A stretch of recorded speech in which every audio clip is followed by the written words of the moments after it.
The desert sun beat down on Arrivos 9, washing the scrap dunes in copper and gold. Heat shimmered above mountains of broken hulls, war wreckage piled high like gravestones of an age humanity wanted to forget. Jonas Hale tugged his welding goggles into place and swung his cutter across a rusted panel. Sparks hissed, dying against the sand. Behind him, a voice rang clear, steady, and far too confident for its years. "You're cutting wrong. Angle it lower, or you'll snap the core housing." Jonas grunted, not looking up. "You've been watching me too much." Lyra crouched beside him, pale blue skin glistening faintly in the heat. Her long fingers traced the metal as if listening. The faint bioluminescence along her arms flickered when she touched the scorched edges. "The lines are weak here. I can feel it. If you press harder, it'll collapse." Jonas muttered. "And who's the salvager here, me or you?" But he adjusted anyway, cutting where she indicated. The plate dropped clean, no shatter, no wasted time. He smirked despite himself. "Fine. You were right." She grinned, teeth small and sharp. "I usually am." That grin, bright, unguarded, still caught him off guard. 15 years ago, Jonas had dragged her out of wreckage no bigger than a shuttle pod, bones broken, eyes wide with terror. Now she was 16, taller than some grown colonists, quick with her tongue, and sharper than the scanners he could afford. "Stop gloating," he said, tossing the cut panel aside. "Grab the stabilizers. Let's pack it before the heat fries us." They worked in silence, efficient, practiced. The salvage yard sprawled like a skeleton city, hulks of starships, fragments of fighters, and forgotten machines stretching to the horizon. Jonas knew every ridge, every twisted spire of wreckage. To Lyra, it had been a playground, a school, a home. When they hauled the stabilizers back toward their crawler, Lyra broke the quiet. "Dad, do you ever wonder what it was like? The crash, I mean." Jonas slowed. The question was sharp, familiar, dangerous. He rubbed sweat from his brow, stalling. "What's this about? I dream about it. Fire, noise, shadows, then nothing. You found me there. But I never asked, what happened to the others? Was there anyone else?" Jonas set the stabilizer down, heavy against the crawler bed. He looked at her, not at her glowing skin, not at the alien ridges faint along her temples, but at her eyes. Big, dark, searching. "There was no one else. Just you. Are you sure?" "I'm sure." She studied him, sensing the weight in his voice, then turned away. "Maybe someday I'll know more." Jonas closed the crawler hatch harder than needed. "Maybe someday. But for now, we've got work. Those parts will trade for water credits. Unless you'd rather live on dreams." Lyra didn't answer, and he regretted the sharpness. She climbed into the crawler, her gaze drifting to the sky where freighters burned trails through the upper atmosphere. That evening, the salvage yard glowed under lanterns strung between towers of junk. Jonas sat at the workbench, peeling wires from a scorched regulator, while Lyra stirred stew over a low flame. The smell of protein paste and spice filled the air. She set the bowl in front of him. "Eat before you burn your fingers off." He smirked. "Bossy tonight. Only because you'd work yourself to death if I didn't." He lifted the spoon, blew across it, and studied her again. He could see she'd grown restless. The way her eyes lingered on the horizon, the way she asked about her past more often, it was like a clock winding tighter. He feared what would happen when it finally sprang. "You've been quiet," she said, settling across from him. "Thinking." "About what?" "About how I ended up with the loudest daughter on Arrivos." She rolled her eyes, but her smile softened. Later, when the lanterns dimmed, Jonas sat alone by the comm unit, sipping lukewarm coffee. The screen blinked, an old encryption seal, one he hadn't seen since his war days. His gut clenched. He hesitated, then tapped the message open. Official visitation notice. Valari envoy en route. Prepare local compliance. Jonas's heart hammered. Valari. The words scraped old scars. He looked toward Lyra's bunk, where faint light shimmered through the curtain as she read by herself. His throat tightened. He deleted the message, fingers stiff, then powered down the calm. Not tonight. He poured the rest of his coffee into the sand and whispered, "No one's taking you, kid. Not after all this time." The next morning came with the sound of Lyra singing softly in her alien tongue, notes rising strange and beautiful over the dunes. Jonas listened, eyes shut, and wondered how long he had before everything he built cracked open. The sky tore open with silver fire.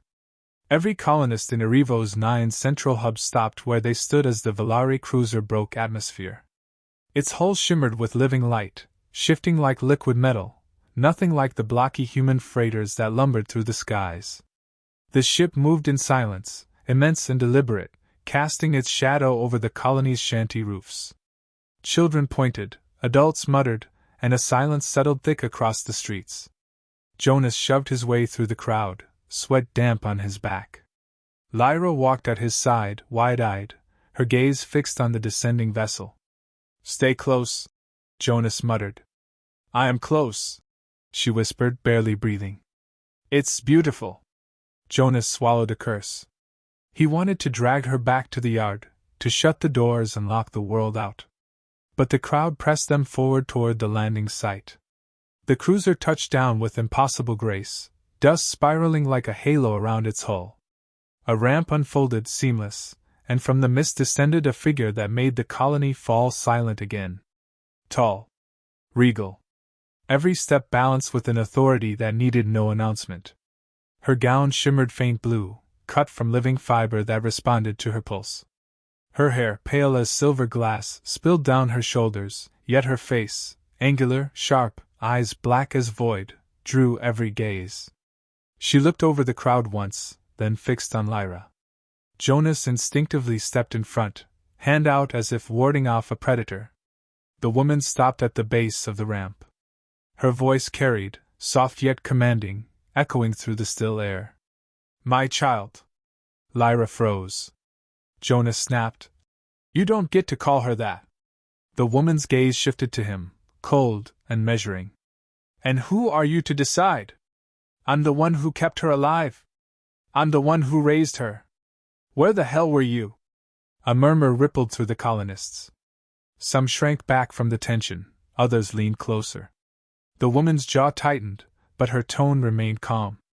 "I am Serenia Vaith, matriarch of the Volare, mother of the one you call Lyra. Her blood is mine, her lineage sacred. She was stolen from me by war, and now she will be returned." Lyra's voice cracked. "Returned? To where?" Serenia's gaze softened at her. "Home. To your people, your world, your true self." Jonas growled. "Her home is here." Serenia didn't flinch. "This place is dust and rust. You think you gave her life, but you only gave her scraps. I will restore her to what she was meant to be." Lyra's hands trembled at her sides. Jonas noticed and shifted closer. "Don't listen. She doesn't know you. I do." "I know enough," Serenia said, her voice cutting through. "I see her face, I hear her voice, and I know what was lost. You've kept her from her birthright." Lyra looked between them, torn, lips pressed tight. The colony magistrate, a stout man with worry lines etched deep, pushed through the crowd. His voice wavered. "Matriarch Vaith, on behalf of Erivo's 9, we welcome you. We understand you have a claim, and we wish to avoid any conflict." His eyes flicked nervously to Jonas. "But surely this can be discussed civilly." Jonas barked a bitter laugh. "Civilly? You want me to hand her over like a piece of cargo?" "Jonas," the magistrate warned. "We cannot afford to anger the Volare. The treaty." "To hell with your treaty!" Jonas snapped. "She's my daughter!" The word rang out, raw and unpolished. Lyra's head turned sharply toward him. Serenia's expression didn't shift, but her voice dropped lower. "You cling to her because without her, you are empty. A man with no purpose clinging to another's blood." Jonas's fists clenched. "You don't know a damn thing about me. I know you cannot give her what she needs. I can." Serenia's gaze slid back to Lyra, softer now. "Come with me, child. Leave this place. I will show you who you are. Lyra's throat worked, words caught. Who I am? You are Valari, Serenia said simply. And more than that, you are mine. Jonas moved between them again, voice like stone. No. She's mine. The standoff stretched, heavy enough that even the desert wind seemed to still. Finally, Serenia inclined her head, every movement controlled. Very well. If you will not relinquish her, we will speak again, formally, before your council. I will not be denied. She turned, robes shifting like water, and ascended the ramp. The cruiser sealed shut behind her, its glow dimming, leaving the colonists whispering. Lyra's face was pale, her hands still trembling. Jonas touched her shoulder. She flinched but didn't pull away. Come on, he muttered. Let's get out of here. That night, Jonas couldn't sit still. He paced the salvage yard, hands shaking, memories of war crashing back, the Valari's cold eyes, their ships burning cities, the silence that followed. He thought of Lyra as a child, her hand clutching his, her voice asking him to sing her to sleep in a tongue she barely understood. He stopped outside her bunk. The curtain glowed faint with her reading light. He nearly called out but held back. His chest ached with something he couldn't put into words. Inside, Lyra lay awake, staring at the ceiling. Her heart beat too fast, her thoughts a storm. Serenia's words pulsed in her head, mine, home, Valari. She whispered to herself, uncertain, almost afraid. What am I? The room shifted with faint light. A shadow passed across her window. She sat up quickly, pulse spiking. A voice, soft and melodic, came through the night. You are mine. Lyra froze, breath caught in her throat. She didn't open the curtain. She didn't move. She only listened, every part of her caught between two worlds. The council chamber was little more than a reinforced hall built from war salvage, its walls lined with patched alloys and humming vents. Dust crept in through every crack, and the air carried the scent of oil and old battles. Still, the colonists called it their seat of law, the place where disputes were heard. Now every bench was full. Traders, mechanics, miners, even children pressed close, faces pale with anticipation. They had never seen a Valari matriarch stand in their midst. Jonas sat stiff near the front, jaw set, fists on his knees. Across from him, Serenia stood like a statue carved from ice and light, robes whispering faintly as if alive. Between them, the magistrate cleared his throat, beads of sweat shining on his brow. We convene, the magistrate announced, voice cracking, to hear the matter of custody and guardianship regarding the one known among us as Lyra Hale. He gestured nervously toward her seat. Lyra sat on the bench behind Jonas, shoulders tense, her gaze darting between them.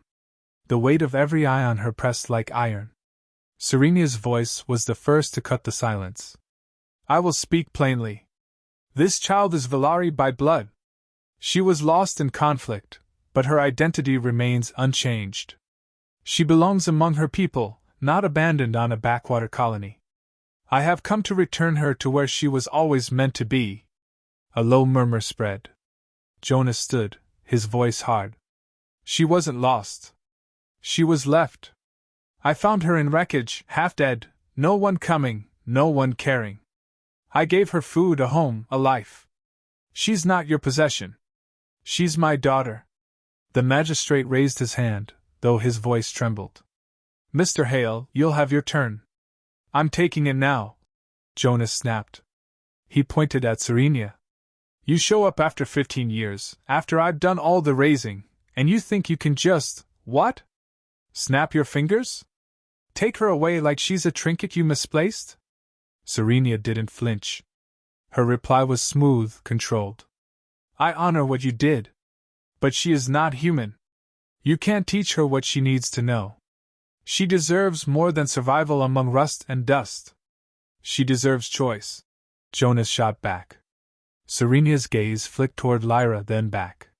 Children don't choose where they belong. Blood decides. Heritage decides. Jonas sparked a bitter laugh. That's where you're wrong. Family's not blood. It's who stays, who fights for you, Who doesn't leave? His hand clenched at his side. I stayed. Lyra's chest rose and fell too quickly. She wanted to vanish, yet every word seared her.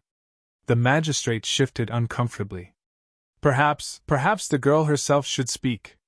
Jonas turned, meeting Lyra's eyes. His own burned with unspoken pleas. Tell them, Lyra. Tell them where home is. Serenia's hand extended gracefully, palm open. Tell them who you are. Lyra froze, throat tight. Two worlds stared at her, both claiming her, both right in their own way. Words slipped past her lips, barely audible. I don't know. The chamber stirred with whispers. Jonas's face fell, a wound opening deeper than any blade could cut. Serenia's expression, though still calm, softened almost imperceptibly. The magistrate's voice wavered. This complicates matters. The colony cannot risk hostility with the Vallari. Yet, Jonas slammed his fist against the table, making the chamber jolt. So that's it? You'll trade her like a bargaining chip to keep the peace? His glare swept the room. She's not a treaty. She's a person. A miner in the back shouted. He's right. She belongs here, she's one of us. Another voice countered. And risk war with the Vallari? You want our children burned in their beds? The hall erupted, shouts clashing, fear against loyalty, pragmatism against love. Serenia waited, silent, until the noise ebbed. Then she stepped forward, voice steady. You speak of peace. Hear me, Lyra is not merely my child. She is heir to the Vallari matriarchate. If she remains here, without training, without heritage, you endanger not only her but all of us. A fracture in her identity could fracture entire worlds. Gasps rippled through the chamber. Jonas stared at her, stunned. Heir? Serenia's gaze locked on him. Yes. Her place among my people is not optional.